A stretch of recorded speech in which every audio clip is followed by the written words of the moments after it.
많은 분들만 해도 해외 가신 분도 계시고 많이 빠지는 날이야.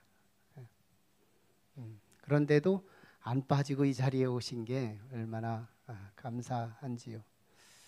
네, 잘들 다녀오시기 바라고, 또 특별히 어떤 사정이 있어서 못 오신 분들도 계시고요. 많은 분들이 안 보여요.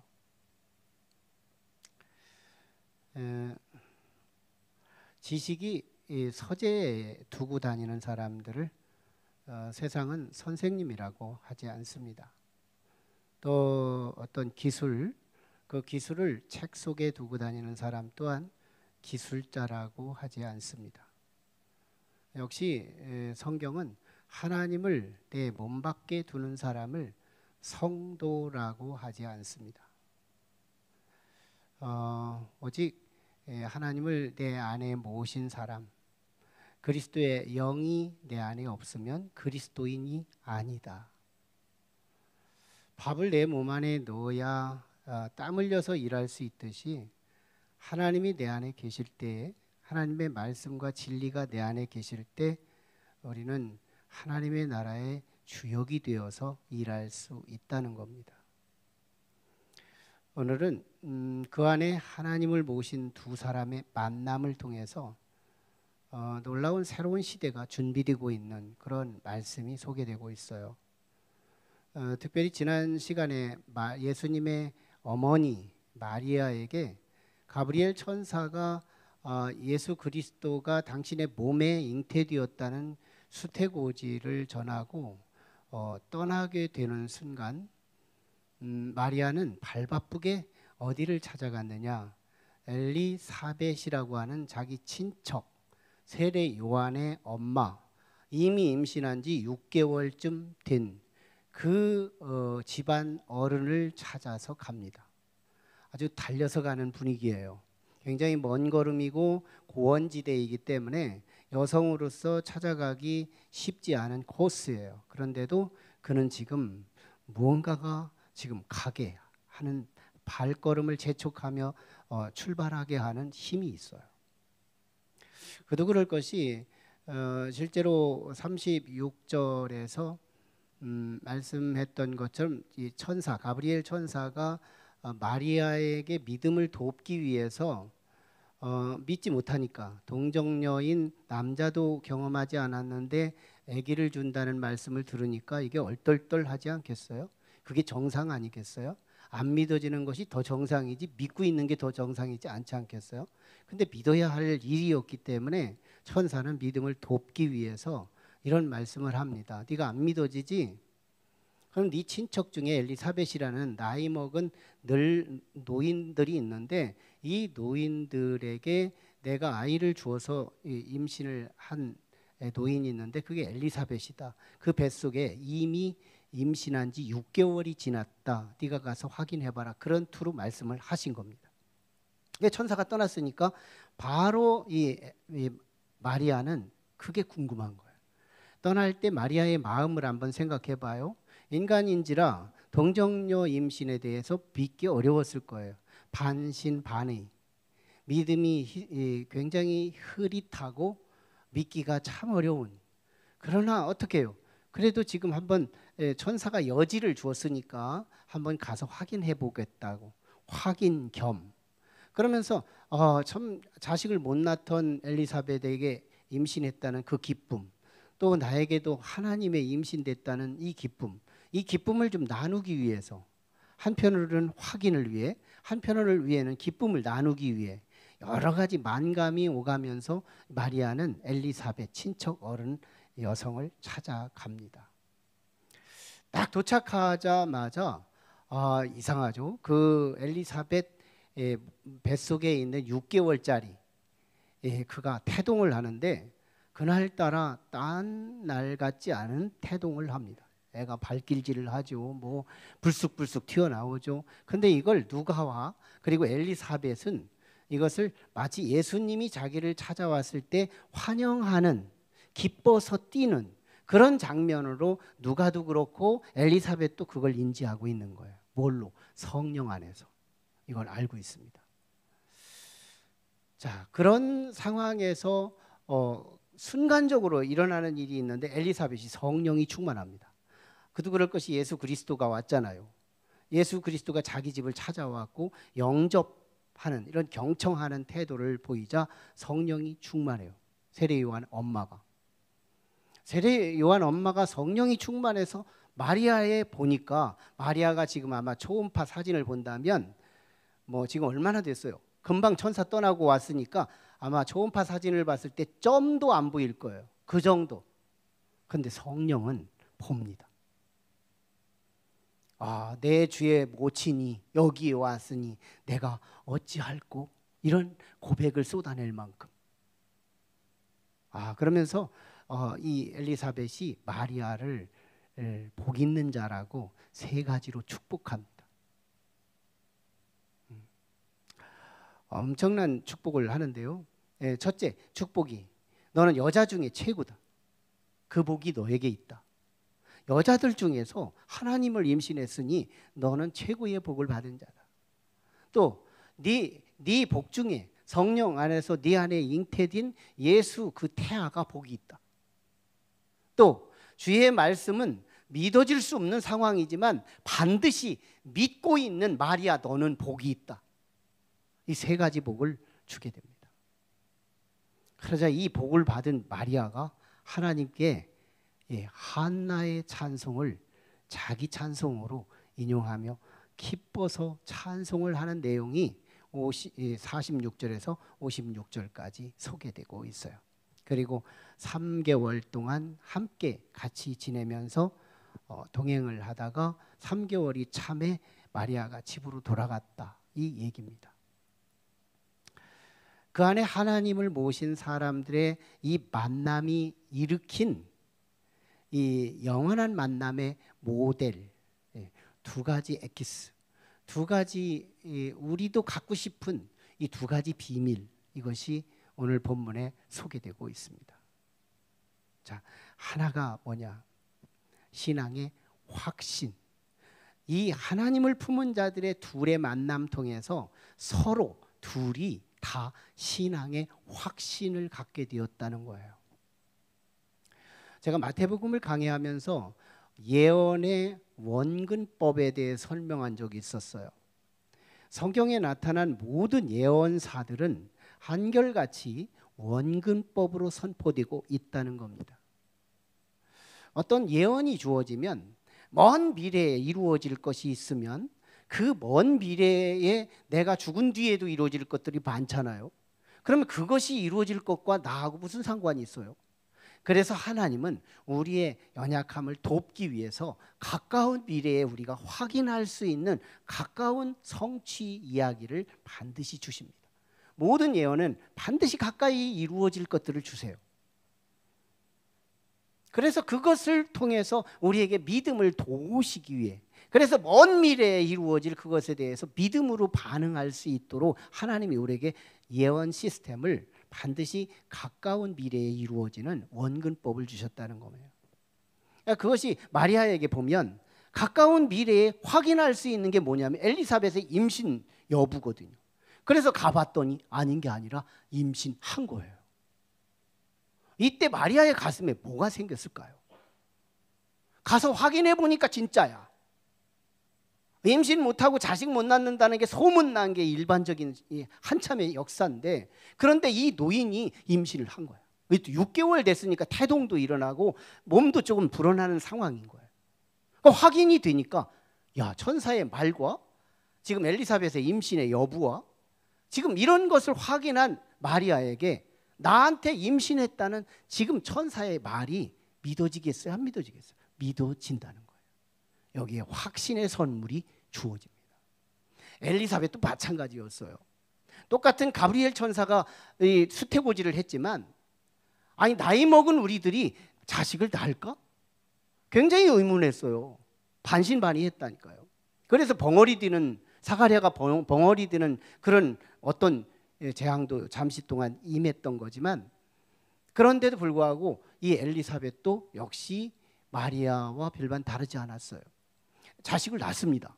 자식을 이제 낳으려고 임신을 한 거예요. 6개월이 되었어요. 자, 이쯤 되면요, 은혜를 받은 사람들이 언제나 은혜 받은 순간과 은혜 받고 나서 열흘 이후에 생각이 달라집니다. 대부분 달라져요. 은혜 받았을 때는 역시 하나님이 다 하신 거야. 하나님의 작품이야. 하나님의 이적이야. 이렇게 감동을 표시하다가도 시간이 점점 지나고 나면 당연히 내가 할 수 있는 걸 한 거예요. 이게 우리가 은혜의 물타기, 은혜를 받고 나서 처음에는 하나님만의 단독 작품이라고 고백하다가도 나중에 가면 이거 내 능력이라고, 내가 건축을 했더니요, 처음에는 하나님의 기적이라고 저도 그랬고요, 나중에 가니까 은근히 내가 지었다고 하고 싶어지는 이 욕망이 속에서 삐져나와요. 아, 저한테도 오더라니까요. 엘리사벳 보세요. 임신했어. 태동을 하니까 임신은 그때 당시 뭐 초음파 사진을 하지 못했다고 해도 뱃속에서 발차기를 하고 있으니 임신은 너무 자명한 거예요. 이때요, 처음에는 하나님의 작품이지만 나중에는 무슨 작품이냐면, 내 남편 보니까 옛날보다 건강이 회복됐네. 정말 회춘한 거야. 그리고 나도 이렇게 건강해졌네. 그래, 늦동이라는 게 있어. 늦동이. 이런 식으로 합리화되는 거예요. 그러고 있었던 시점이에요. 근데 마리아가 온 거예요. 마리아의 이야기를 들어보니까 가브리엘 천사요. 나도 가브리엘 천사가 만났어요. 코드가 같아요. 같은 천사예요. 같이 점제받았고, 그런데 나는 직접 임신을 했어요.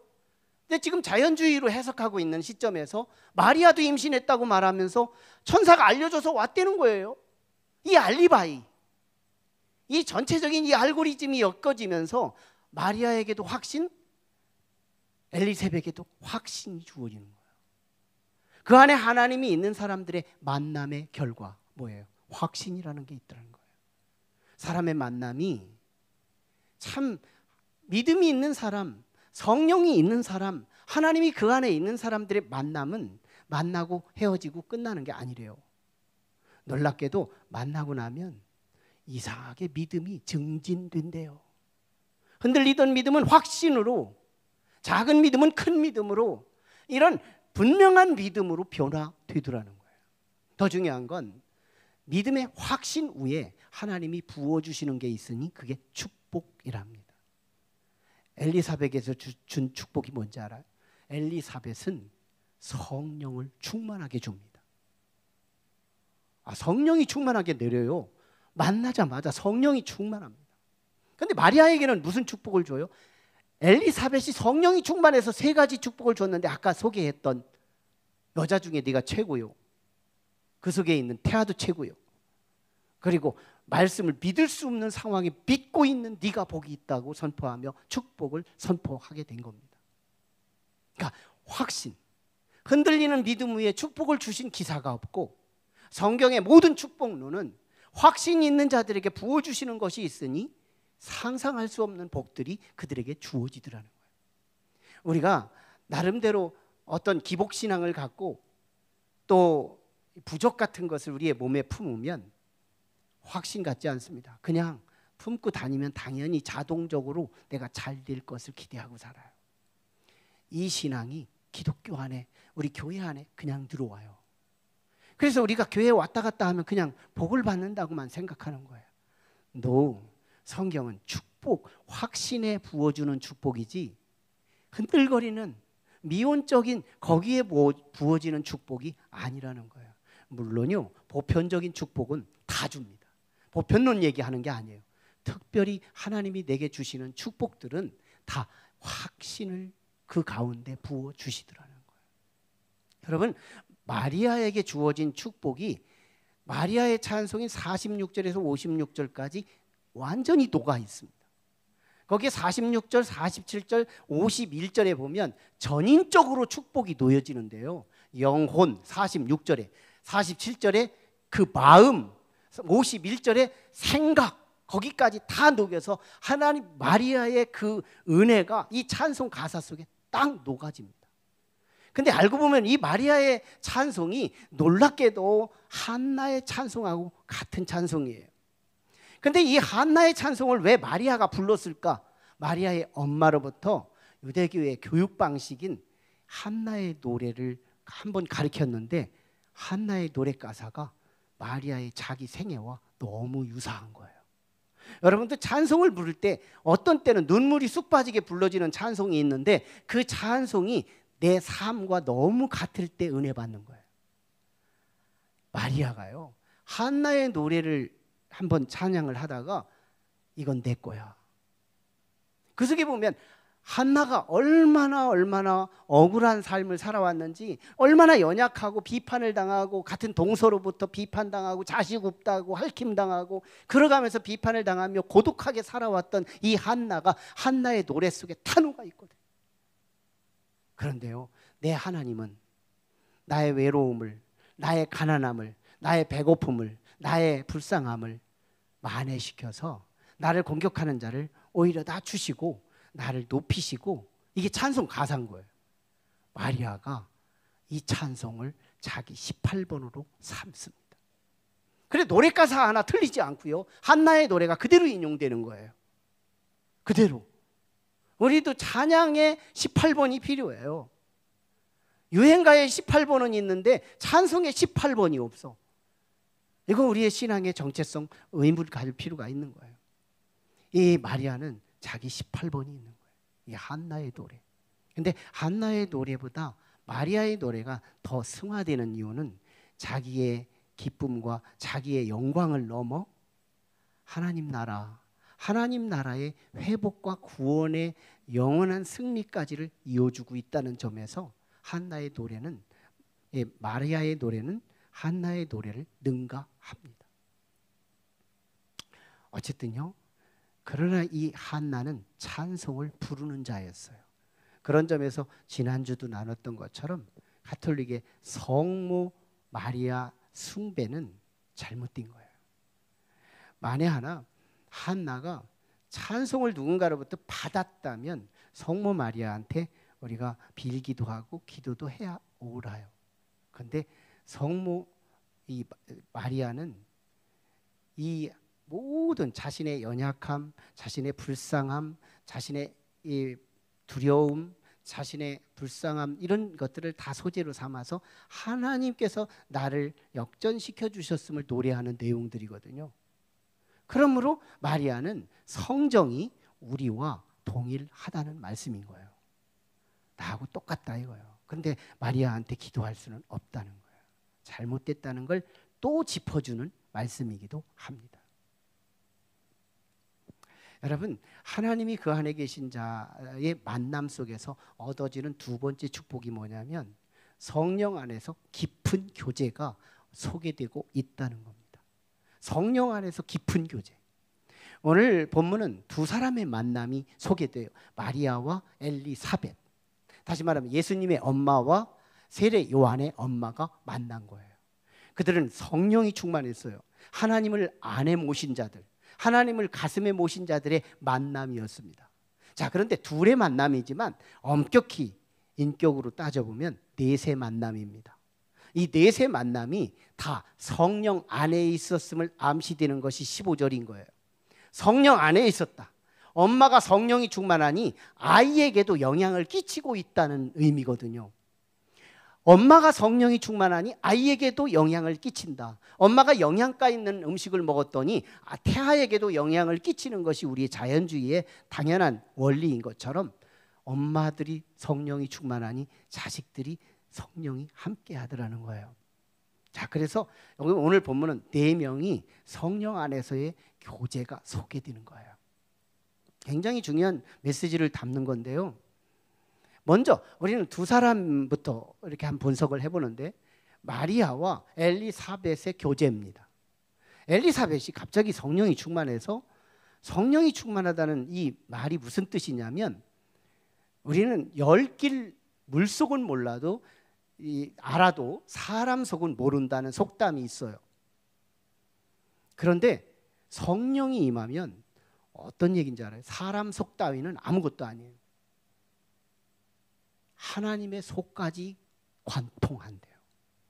이게 고린도서에 주어지는 말씀이에요. 하나님의 속까지, 하나님의 속에까지 관통할 수 있는 것, 이게 성령의 시선입니다. 장애물이 아무리 가려도 하나님의 눈은 가릴 수 없다는 거예요. 이런 거거든요. 그러니까 엘리사벳이 성령이 충만해요. 그러고 자기를 찾아온 마리아의 복을 보니까 초음파보다 더 선명히 보이는데 이게 하나님이 들어있는 거예요. 그래서 엘리사벳이 하는 말이요, 야, 내 주의 어머니가 내게 왔으니 이 어찌할 일이오 라고 감탄을 하면서 반응을 한 거예요. 그러니까 지금 손 아래 집안 자기보다 나이 어린 사람이 찾아온 거거든요. 그리고 아직 태어나지도 않은 태아가 뱃속에 지금 있는데 이걸 알아맞추는 거예요. 벌써 그러면서 이 엘리사벳이 마리아를 향해 축복을 해주는데요, 딱 보니까 내가 뵌 아이보다 마리아가 뵌 아이가 더 위대하다는 게 직감적으로 나타납니다. 그래서 복 있다고 선포를 한 거거든요. 보통 이 정도 스캔이 됐으면 여자들이 가장 먼저 와야 할 감정놀이는 반드시 시샘입니다. 오, 내 자식보다 얘 자식이 더 위대하네. 시샘이 정상인 거예요. 근데 지금 엘리사벳과 마리아의 관계는요, 서로 축복하는 관계가 주어지는 거예요. 초월해요. 세대주의를 초월하고 나이를 초월하고 조건을 초월하고 집안관계 손 위, 손 아래를 초월해서 하나님을 알아볼 줄 알고 하나님의 엄마를 알아볼 줄 아는 그런 엄청난 영적 질서를 관통하여 보더라는 거예요. 이게 성령의 시선입니다. 서로 간의 시샘의 관계예요. 야, 너 임신했는데 나보다 위대한 아이를 낳네. 시샘할 수 있는 상황인데 시샘이 아니고 축복을 부어주는 거예요. 성령의 교제가 이렇게 고무적이고 깊어지더라는 거예요. 근데 보세요, 태아들도 교제합니다. 누가의 의도예요? 이건 제 해석이 아니에요. 누가의 의도에 엘리사벳도 공감하는 바인데 엘리사벳의 마음을 누가가 지금 해석해 주는 말씀인데요, 이 태아들이 마리아의 복중에 있는 이 아이 예수님을 보고 세례 요한이 엄마 뱃속에서 6개월짜리가 지금 태동놀이를 하고 있는 건데, 지금 누가도 그렇고 엘리사벳도 그렇고 주님이 자기에게 찾아오니 너무 기뻐서 춤을 추는 것으로, 환영하는 것으로 지금 누가복음은 소개하고 있다는 겁니다. 성령 안에서 지금 얘기하는 거예요. 성령 안에서 이들의 교제, 어린아이는 어린아이대로 교제하고 어른들은 어른들끼리 교제를 하는데 시샘을 넘어 축복의 관계로, 보이지 않는 관계 속에서 서로 보는 것 같은 관계로 이렇게 교제가 깊어지는 이 관계, 이게 놀라웠게 오늘 성령 안에서 이루어지더라는 겁니다. 여러분, 정말 사람이 그 속에 영이 다르면 교인도요, 그 사람 때문에 교회에 안 오고 싶어져요. 영이 다르면. 사람이 교회를 멀리하는 이유가 영이, 교회 안에 있는 영, 성령이 없으면 교회가 그렇게 가기가 싫은 거예요. 여러분, 셀 모임에도요, 영이 다른 사람 하나만 있으면 안 간다고 셀 바꿔달라고 하게 돼 있어요. 영이 같으면 그 소그룹이 얼마나 천국 같은지 몰라요. 여러분, 더 나아가서 우리 가족, 피를 나눈 우리 가족이라도 영이 다르면 이상한 이방인이 우리 평생 나와 함께 사는 것 같은 느낌을 받아요. 여러분의 가정에 영이 똑같은 사람들의 가정은 이 말을 공감하지 못할 거지만, 여러분의 가정 중에서도 내 말이 절실히 그거 맞아 하고 있는 가족들이 없지 않을 겁니다. 영이 다르다는 건 피만 섞었다고 가족 개념이 아니라는 거예요. 놀랍게도 영이 같으면 남인데도 가족같이 친화되지만, 영이 다르면 가족인데도 남 같은 이방인처럼 느껴지는 거, 이게 영의 소중함입니다. 성령이 충만하면 은혜가 충만한 거잖아요. 은혜가 충만하면요, 영적 질서를 지킵니다. 잘 보세요. 제가 시골에서 목회를 했는데 6년 하고 왔습니다. 거기는 저보다 나이가 50살을 더 드신 분들의 목회를 했어요. 근데 제가 처음에 가서 목회를 하는데 50살 더 드신 분 성도들이 저한테 뭐라고 하는지 알아요? 우리 목사님 엄지손가락 살짝 들었다가 놨다 하면서 우리 목사님 나는 50살 작은 사람이에요. 그들이 은혜가 있으니까요. 저를 향해 우리 목사님이래요. 은혜가 있으니까. 근데 한 시즌마다 은혜가 떨어지는 분이 계셨어요. 어떤 감정의 기복이라고나 할까?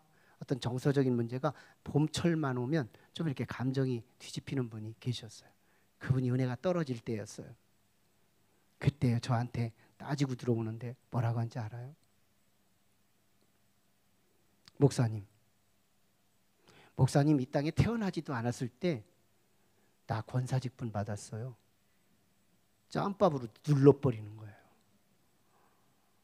할 말이 없어요. 나이 따지면 할 말이 없다니까. 나보다 50살 더 먹은 분이 나를 따지고 들어오는데요. 연조를 가지고 나이를 가지고 따지고 들어왔을 때 이런 완전 가장 밑바닥으로 내려가서 따지면 나이 따지면 할 말이 없어요. 이게 영이 딸릴 때, 은혜가 떨어졌을 때 성도들이 나이 따지는 거예요. 아무리 나이가 어려도 성령이 충만하면 우리 목사님인 거예요. 우리 전도사님인 거예요. 우리 선생님인 거예요. 그러니까 내가 다른 사람을 대하는 태도는 나의 영적 현주소인 거예요. 내 영적인 현재의 은혜에 충만한 현주소를 말하고 있는 거예요. 여러분, 오늘 이야기 성령의 깊은 교제를 얘기하면서 오늘 우리가 신앙에 적용할 게 하나 있는데, 우리가 예수를 믿고 있어요. 이거 기적 중에 기적이에요. 홍해가 갈라지는 기적보다 더 큰 기적이며, 내가 예수를 믿고 있다는 것은 오늘 광야에 만나가 떨어져서 온 200만이 다 먹고 살았다는, 반석이 물을 냈다는 이적, 이런 건 세 발의 피예요. 우리가 예수를 믿고 있다는 거예요. 한번 생각해봐요. 성령님 빼놓고 한번 이성으로 분석해봐요. 우리가 믿는 예수님이 언제뿐이에요? 2000년 전. 2000년 전. 자, 그분은 어디 살았어요? 대한민국도 아니에요. 가까운 신성동에 산 것도 아니에요. 그분은 팔레스타인, 저 이질적인 땅, 그것도 광야 땅, 거기서 척박하게. 근데 그 기록이 어디에 있어요? 성경 하나만. 근데 우리 보고 예수 믿으래요.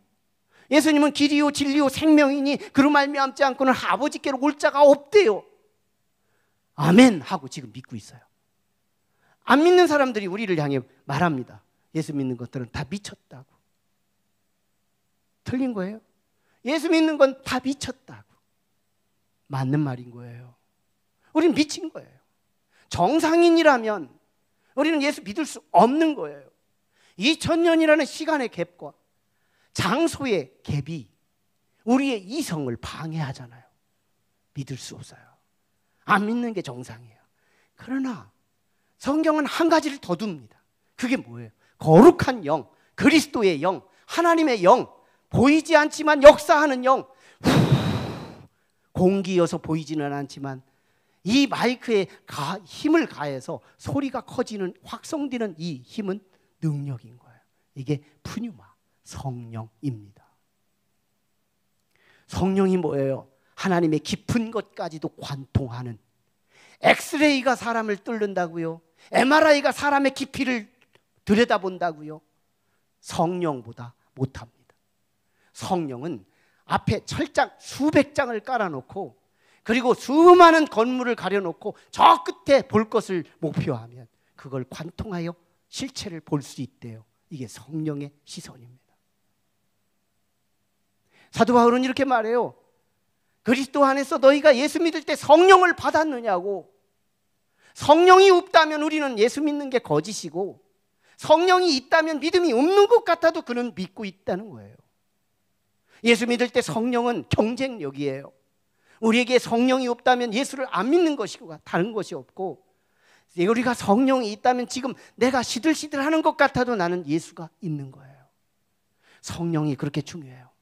사도행전은 성령 받을 수 있는 코드를 세 가지로 소개합니다. 첫째는 회개할 때 성령이 임하고, 둘째는 말씀을 경청할 때 성령이 임하고, 셋째는 말씀을 순종할 때 성령이 임하는데, 이 성령이 임한 사람들의 만남, 이게 교회인 거예요. 그래서 세상에서 널브러져 있을 때 믿음 생기지 않아요. 교회 안에 와서 거룩한 자들의 만남 속에서 우리는 확신이 생겨나고, 그리고 하나님의 축복을 경험하고, 그리고 성령의 깊은 교제를 나누면서 나이 불문하고 생김새 불문하고 학벌 불문하고 우리들의 교제가 깊어질 수 있는 이유는 보이지 않는 그 성령. 이게 이방인 종교와 우리 기독교의 종교의 차별인 거예요. 성령이 우리와 함께하면 2000년의 갭이 상관없다는 거예요. 마리아의 복중에 있는 아이와 엘리사벳의 복중에 있는 이 아이의 가림대가 저 엄마의 백가죽과 이 엄마의 백가죽 두 가죽이 가리고 있는 거예요. 그럼에도 불구하고 성령은 이들끼리 통하여서 기뻐했다는 거예요. 이것은 세례요한의 복중의 사역의 시작이라고 주석가들이 말합니다. 세례요한의 복중에서부터 사역이 시작됐다고. 이것은요, 놀라웠게도 성령께서 그들의 사역을 도우면서 분명히 이들의 교제지만 교제로 끝나지 않고 어두운 시대가 밝아지는 도약의 사건으로 연결되고 있습니다. 그때가 언젠지 알아요? 신구약 중건기였어요. 아무도 하나님 만난 사람이 없던 시대였어요. 영적으로 너무너무 어두웠던 사람, 간증이 없는 시대.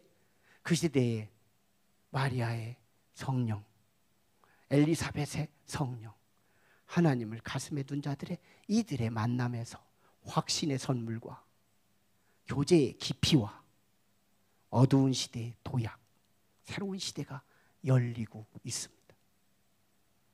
포스트 코로나 시대를 살아가고 있어요. 사람들이, 자연인들은 관성의 법칙을 가지고 삽니다. 어제 그랬기 때문에 오늘 또 그래야 하는 삶. 이제 사회적 거리는 청산해야 합니다. 사실은 마스크도 관성으로 우리가 쓰고 있는지도 몰라요. 한때 코로나가 피크로 터질 때 마스크 전 국민이 100% 썼습니다. 그때 피크 됐어요. 동물들은 깨달음이 없지만 사람은 반복해서 깨달음이라는 게 필요한 거예요. 새로운 시대가 도약되고 있어요. 이때 하나님이 있는 사람들은 어제의 관습이, 어제의 관성이 오늘을 끌고 가게 하지 않습니다. 이제는 새 시대를 열어야 해요. 이제는 성령님께서 우리와 함께 하심으로 새 시대를 열어야 해요. 그 안에 하나님이 있는 사람은 하나님을 찾습니다. 기도할 거예요. 그 안에 하나님이 있는 사람은 하나님께 유익을 남길 겁니다. 아홉을 찾을 거예요.